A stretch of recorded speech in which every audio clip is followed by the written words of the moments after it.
जय हिंद, नमस्कार, वंदे मातरम सभी स्टूडेंट्स को। वेलकम है आपका तरुणा डिफेंस एकेडमी के यूट्यूब चैनल में। आज की क्लास में होने वाले हैं बहुत ही शानदार 30 यानी कि 30 क्वेश्चन, जिसमें 15 क्वेश्चन आपके जीके के होंगे और 15 क्वेश्चन आपके जीएस के होंगे। जो लैंग्वेज है वो दोनों में टाइप किया हुआ है, यहाँ पे हिंदी में भी इंग्लिश में भी, ताकि स्टूडेंट्स को जो परेशानी ना हो।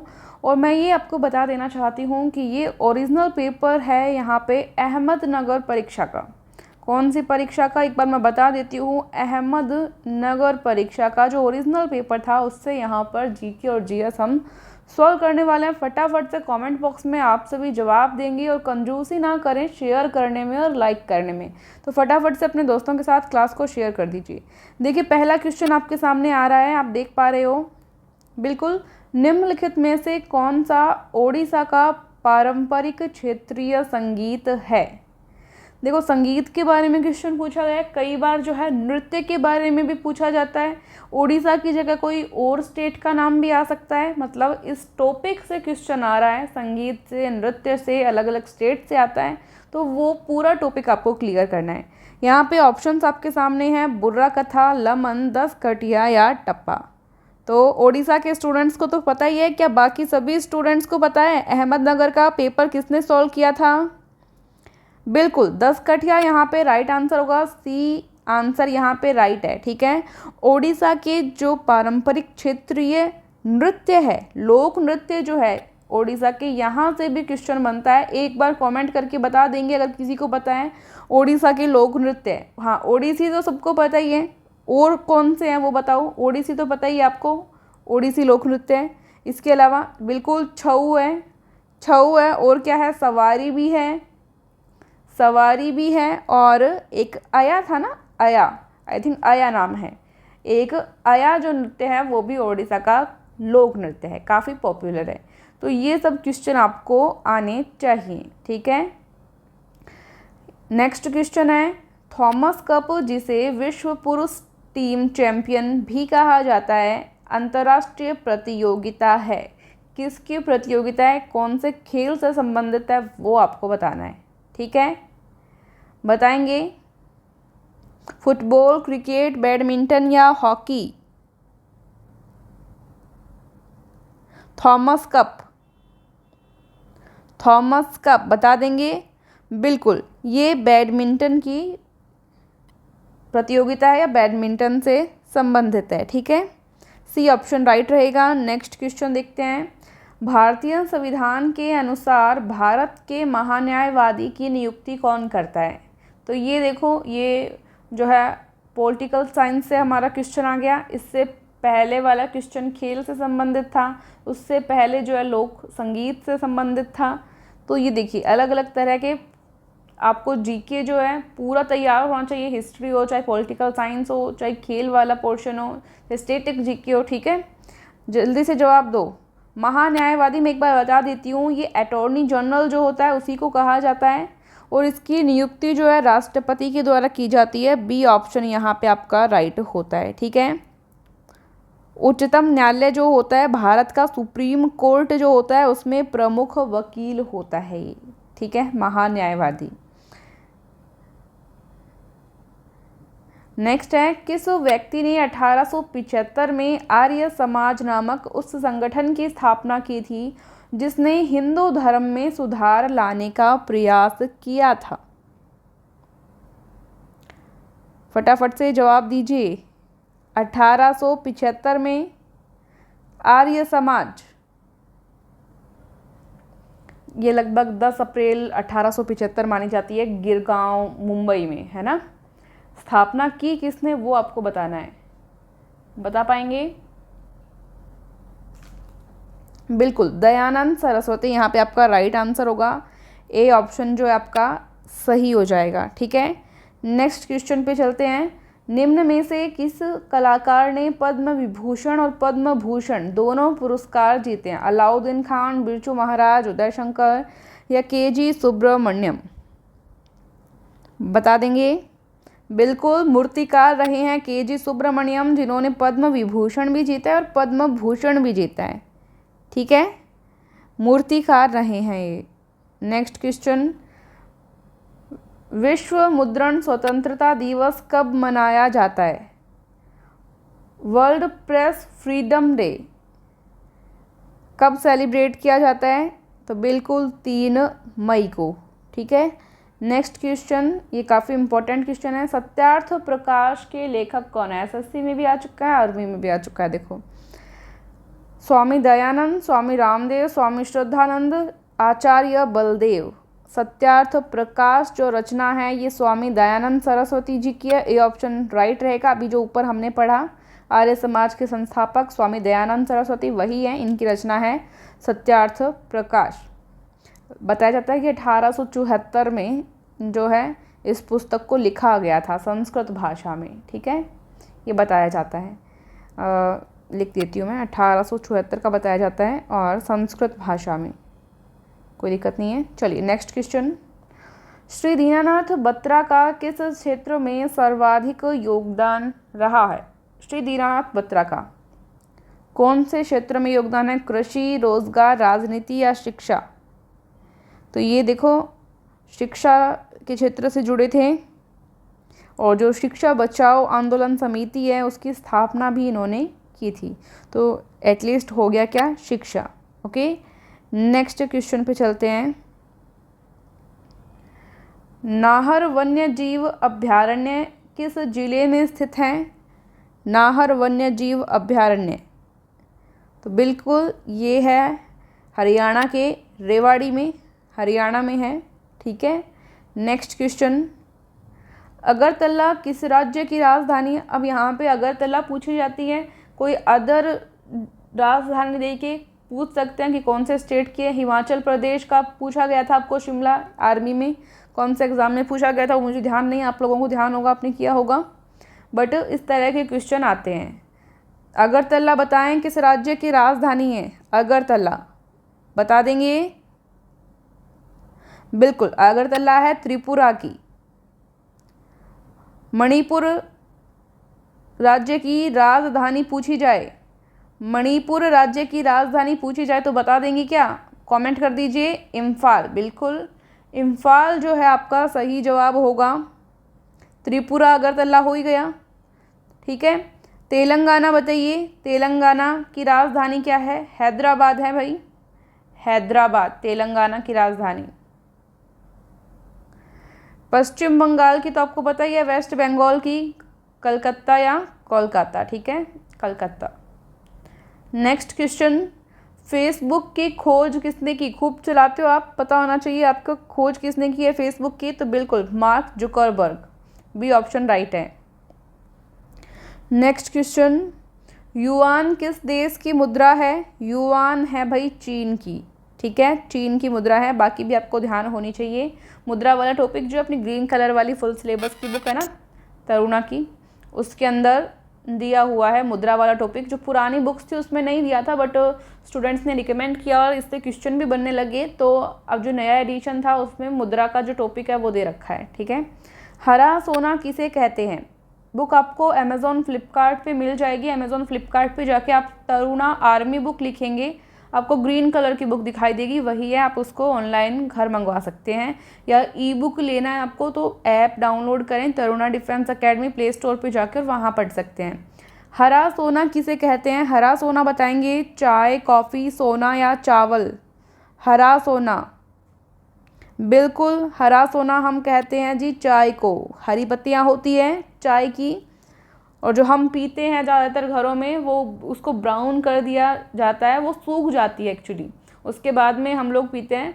बट जितना पॉसिबल हो तो ताज़ा चाय पीनी ही ज़्यादा ठीक है, बाकी पीनी भी नहीं चाहिए, बट हम लोग पी ही लेते हैं। तो हरा सोना हो जाता है चाय।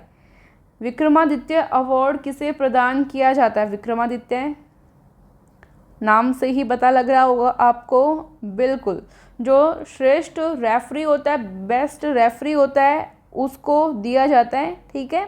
हरियाणा सरकार जो है उसने शुरू किए थे इस टाइप के award, like Eklavya award start किया था। ठीक है, और ये विक्रमादित्य अवार्ड तो स्टार्ट किया ही है। तो ये श्रेष्ठ रेफरी को दिया जाता है। बांध वाला आ गया, बांध नदी पूछा जाता है, बिहार का शोक कौन सी नदी है? कोसी नदी, ये क्वेश्चन बार बार आ चुका। तुंगभद्रा बांध किस नदी पर बनाया गया, ये आपको बताना है। बांध वाला टॉपिक भी आपको बुक में दे रखा है, जीके आप पढ़ सकते हो आराम से, कोई दिक्कत होने वाली बात है नहीं। कहाँ पर है, तो शरावती, कृष्णा, नर्मदा, ये इनमें से तो कोई भी नहीं है, तो डी ऑप्शन होगा, डी ऑप्शन राइट है। तुंगभद्रा बांध जो है ये तुंगभद्रा नदी पर ही बना है। तुंगभद्रा नदी का नाम भी यही है, तुंगभद्रा नदी। बता देंगे कहाँ पर है, बता पाएंगे क्या? कर्नाटक में, बिल्कुल कर्नाटक में है। कर्नाटक में कहाँ? मल्लापुरम, लगभग मल्लापुरम के आसपास है, ठीक है। तो कर्नाटक में रहेगा ये, नोट कर लेंगे। चलिए नेक्स्ट हम करते हैं साइंस के क्वेश्चन। 15 जीके के हो चुके हैं, कमेंट करके बताएंगे 15 में से जीके में कितने सही हुए हैं आपके। पार्ट 2 में अपने आ चुके हैं साइंस के क्वेश्चन। तो साइंस का पहला क्वेश्चन आता हुआ, और वैसे है ये 16वां क्वेश्चन। ध्वनि तरंगे जो हैं, ध्वनि तरंगे जो हैं वो किस में यात्रा नहीं कर सकती, वो बताना है आपको। बता पाएंगे? बिल्कुल, ध्वनि तरंगे जो होती हैं वो यांत्रिक तरंगे हैं, मैकेनिकल वेव्स हैं, और यांत्रिक तरंगों को चलने के लिए माध्यम की आवश्यकता होती है, किसी मीडियम की रिक्वायरमेंट होती है। तो मतलब जहाँ पे कोई मीडियम नहीं हो वहाँ पे ध्वनि तरंगे नहीं चल पाएंगी, ठीक है, नहीं चल पाएंगी। तो कहाँ पे नहीं चल पाएंगी पूछा है, तो खाली स्थान पे नहीं चल पाएंगी भाई, ठीक है।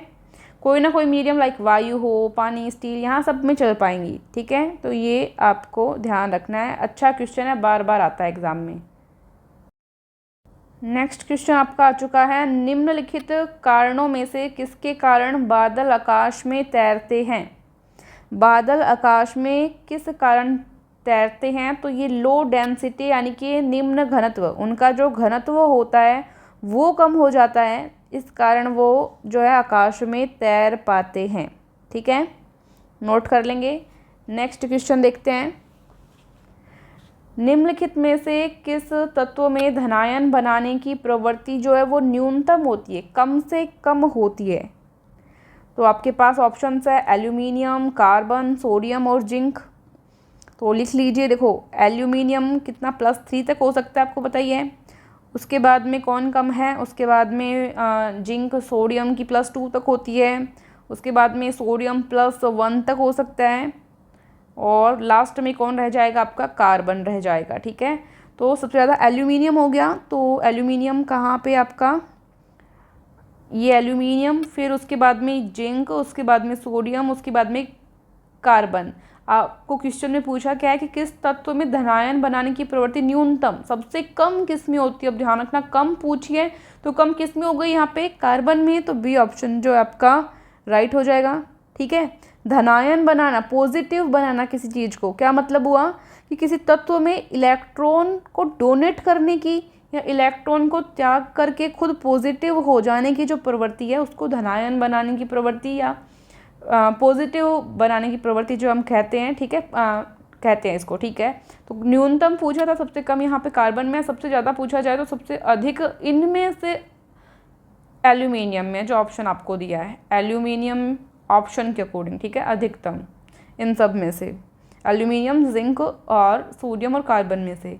नेक्स्ट क्वेश्चन है, एसिटिलीन का IUPAC नाम क्या है? एसिटिलीन का सूत्र पता होना चाहिए, सूत्र पता है तो आप बता ही दोगे नाम। सूत्र आपको पता ही है, C2H2 होता है, 2 कार्बन के अणु होते हैं इसमें और 2 हाइड्रोजन के होते हैं, के बीच में क्या होता है? डबल बॉन्ड होता है ना, डबल बॉन्ड होता है कार्बन कार्बन के बीच में। जब 2 बॉन्ड होता है तो उसको हम क्या कहते हैं? 2 बॉन्ड होता है उसको हम क्या कहते हैं? एल्कीन बोलते हैं। क्या बोलते हैं? एल्कीन। एल्कीन। एक बॉन्ड, देखो एक बॉन्ड होता है उसको कहते हैं हम एल्केन। कार्बन कार्बन के बीच, कार्बन कार्बन के बीच 2 बॉन्ड हो, 2 बॉन्ड हो उसको हम कहते हैं एल्कीन, ठीक है। 3 बॉन्ड हो, 1 2 और 3, 3 बॉन्ड अगर हो तो उसको हम कहते हैं एल्काइन। क्या बोलते हैं? एल्काइन, ठीक है। अगर आपने साइंस पढ़ी है 10th क्लास में तो आपको ये अच्छे से नॉलेज होगी इसके बारे में। Single bond alkane, double bond alkene, triple bond alkyne, book में भी दे रखा है। तो यहाँ पे कार्बन कार्बन के बीच में डबल बॉन्ड है, एल्कीन है। एल्कीन है तो सेकंड पे क्या आता है? सबसे पहले C1, C2, C3, C4 इस तरह से ये मैथ होता है, ये एथ, प्रोप, ब्यूट इस तरह से होता है।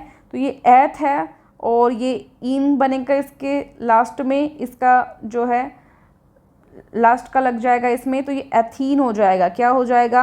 एथीन। ठीक है, इसका उच्चारण एथीन या एथाइन भी कर सकते हैं हम। अब स्पेलिंग आपको ढंग से आनी चाहिए, वरना इसमें और इसमें आप कंफ्यूज हो सकते हैं, इसमें और इसमें कंफ्यूज हो सकते हैं। तो स्पेलिंग ध्यान रख लेना, एथीन।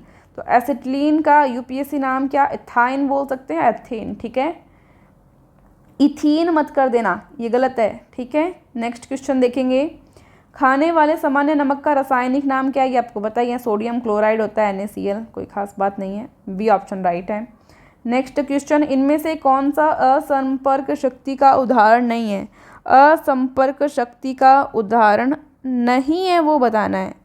तो गुरुत्वाकर्षण शक्ति, घर्षण शक्ति, चुंबकीय शक्ति या विद्युत शक्ति। देखो, सबसे पहले तो आपको घर्षण का पता होना चाहिए। घर्षण बल होता कैसे है?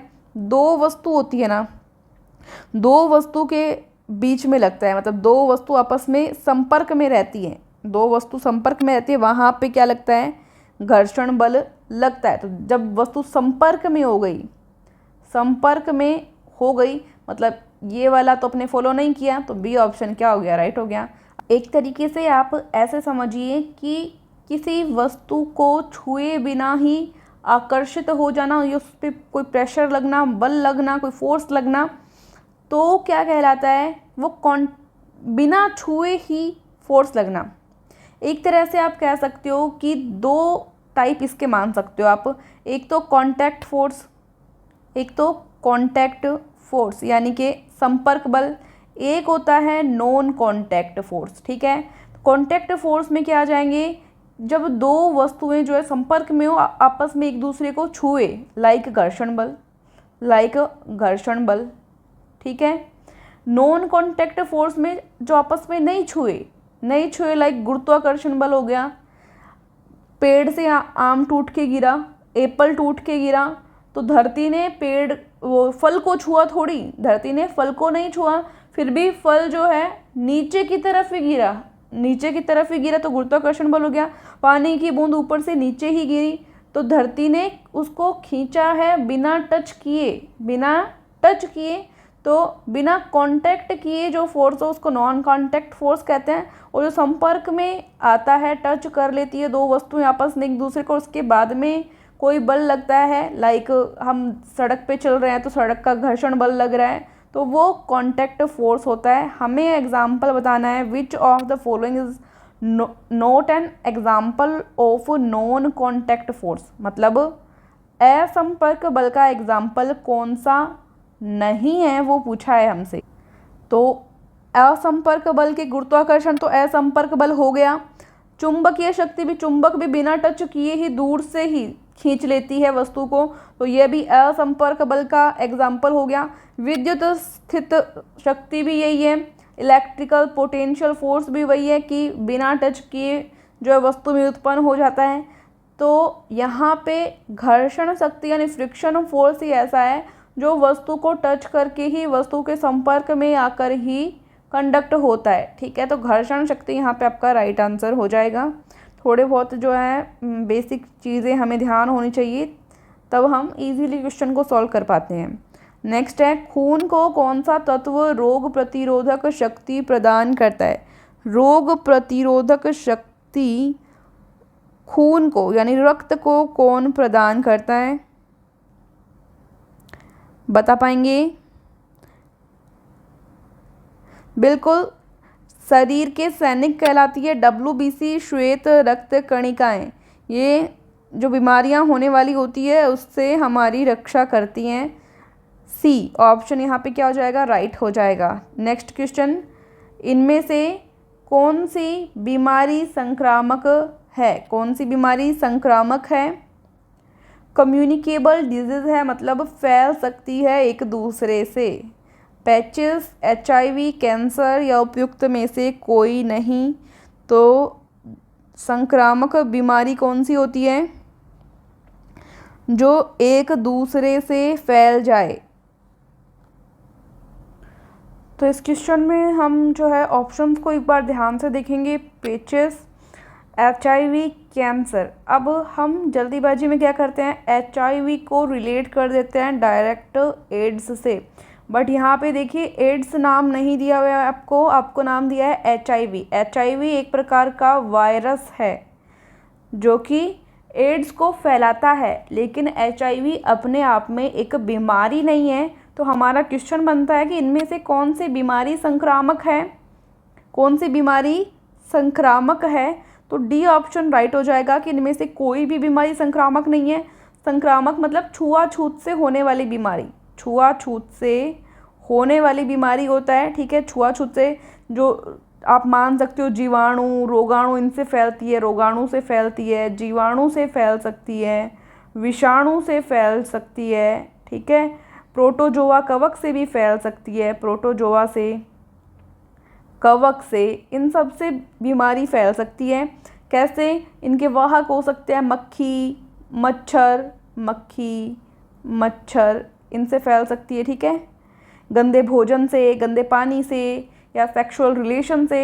इसका एग्जाम्पल हो सकता है लाइक एड्स सेक्सुअल रिलेशन से, या फिर आप कह सकते हो कि अगर आपने कोई सिरिंज ऐसे व्यक्ति की इंजेक्शन अपने शरीर में लगवा ली है जो पहले से एड्स से ग्रसित है, तो आपको यहाँ पे एड्स होने का खतरा रहता है, क्योंकि उसके शरीर में उसके ब्लड में जो HIV का वायरस था वो आपके शरीर में आ सकता है, ठीक है। तो उससे एड्स हो सकता है। अब बात करते हैं लगभग आंत्रज्वर का कई बार पूछा जाता है, तो इसका ऐसे रहता है कि ये जीवाणु से फैलता है, ठीक है। और कैंसर का कई बार पूछा जाता है, ये असंक्रामक है। कैंसर जो है असंक्रामक, एक दूसरे से नहीं फैलता, असंक्रामक है, एक दूसरे से नहीं फैलता, ठीक है। तो यहाँ पे डी ऑप्शन फिलहाल आपका राइट है। नेक्स्ट क्वेश्चन पे चलेंगे। इनमें से कौन सा नाश्ता बच्चे को अधिक शक्ति प्रदान करता है, दूध, चिप्स, बिस्किट या चॉकलेट। तो बहुत ही इजी क्वेश्चन आया, आई थिंक सभी लोग कर देंगे, बिल्कुल ए ऑप्शन राइट होगा यहाँ पे, दूध। नेक्स्ट क्वेश्चन, बच्चों के भोजन में कार्बोहाइड्रेट की कितनी मात्रा होनी चाहिए। बच्चों के शरीर में कार्बोहाइड्रेट की कितनी मात्रा होनी चाहिए, तो ये लगभग बच्चों में होनी चाहिए 45 से 50%, 45 से 50, और थोड़े और बड़ा व्यक्ति हो उसमें 50 से जो है लगभग 80% या 79 आप मान सकते हो, इतना होना चाहिए। और बच्चों का पूछा है तो डी ऑप्शन राइट हो जाएगा। नेक्स्ट क्वेश्चन, उत्तल दर्पण हमेशा एक छवि देता है। उत्तल दर्पण मतलब कॉन्वेक्स मिरर किस प्रकार की इमेज देता है, किस प्रकार की छवि देता है, बताना है आपको। ऑप्शन सारे दिख रहे हैं अभी आपको। बिल्कुल, उत्तल दर्पण जो होता है उसमें कोई भी वस्तु हो उसका जो प्रतिबिंब बनता है सदैव दर्पण के यानी कि जो मिरर होता है उसके पीछे की साइड बनता है, ठीक है। उसके ध्रुव पर बन सकता है और फोकस के बीच वस्तु से छोटा बन सकता है, ठीक है। और सीधा होता है और आभासी भी होता है, ठीक है। तो ये चीज़ें नोट करने आपको, कौन सा ऑप्शन राइट हो जाएगा, बिल्कुल आभासी, इमेजनरी और वर्टिकल, सीधा मैंने बोला सीधा। उधर्व का मतलब क्या है, सीधा और आभासी, तो याद रखना आपको, सी ऑप्शन राइट हो जाएगा। नेक्स्ट क्वेश्चन, कृत्रिम रेशम कहलाता है। आर्टिफिशियल सिल्क हम किसको कहते हैं, बिल्कुल रेयॉन को कहते हैं, ठीक है।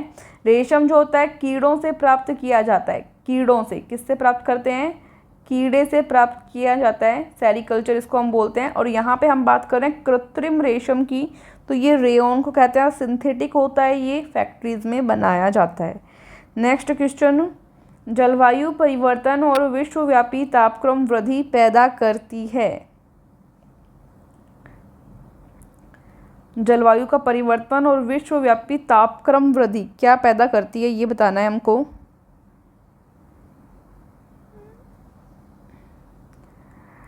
बिल्कुल, कार्बन डाइऑक्साइड यानी कि CO2 जो गैस है, ये गैस जो है जलवायु में परिवर्तन लाती है और जो टेम्परेचर है उस टेम्परेचर को इंक्रीज़ करती है, बढ़ाती है। डी ऑप्शन क्या हो जाएगा हमारा यहाँ पे, राइट हो जाएगा, ठीक है। ग्लोबल वार्मिंग के लिए ये उत्तरदायी होती है, CO2। नेक्स्ट क्वेश्चन, जीवाश्म ईंधन का एक उदाहरण है। जीवाश्म ईंधन फॉसिल फ्यूल का एग्जाम्पल आपको बताना है। कॉपर, आयरन, गोल्ड या कोयल, यानी कोयला राइट आंसर होगा। आपको ध्यान ही है तो इजी ही क्वेश्चन था। ऐसे बताते हैं काफ़ी टाइम पहले जो है पेड़ पौधे, जानवर, जीव जंतु जो है धरती के अंदर लाखों की संख्या में उथल पुथल के कारण दब गए थे, और उसी से जो है कोयला और ये सब पेट्रोलियम वगैरह हमें प्राकृतिक गैस आदि प्राप्त होता है। एड्स पैदा करता है, एड्स उत्पन्न करता है या एड्स को फैलाता है कौन? तो बिल्कुल वायरस जो है, वायरस फैलाता है। वायरस का नाम है जी HIV, human immuno virus. Human immuno virus. AIDS का पूरा नाम पूछा जाता है एक्वायर्ड इम्यूनो डिफिशियंसी सिंड्रोम। दोबारा बोल रही हूँ, एक्वायर्ड इम्यूनो डिफिशियंसी सिंड्रोम, ठीक है। और HIV का ह्यूमन इम्यूनो वायरस। तो ये आपके जी 15 क्वेश्चन साइंस के हो चुके हैं, 15 जीके के हो गए, टोटल हो गए 30 क्वेश्चन। कमेंट करके बता देंगे जीके में कितने सही हुए, साइंस में कितने सही हुए। और क्लास अच्छी लगी हो तो लाइक का बटन ठोक दो, और नए स्टूडेंट हो तो चैनल को सब्सक्राइब भी कर लो, और पुराने स्टूडेंट्स भी चेक करें कि सब्सक्राइब कर रखा है या नहीं। Thank you so much. जय हिंद, जय भारत। और PDF आपको मिल जाएगी Telegram group Taruna defence academy पे। तो टेलीग्राम पर जाएं और तरुणा डिफेंस अकेडमी सर्च करें और ग्रुप को ज्वाइन करें। जय हिंद।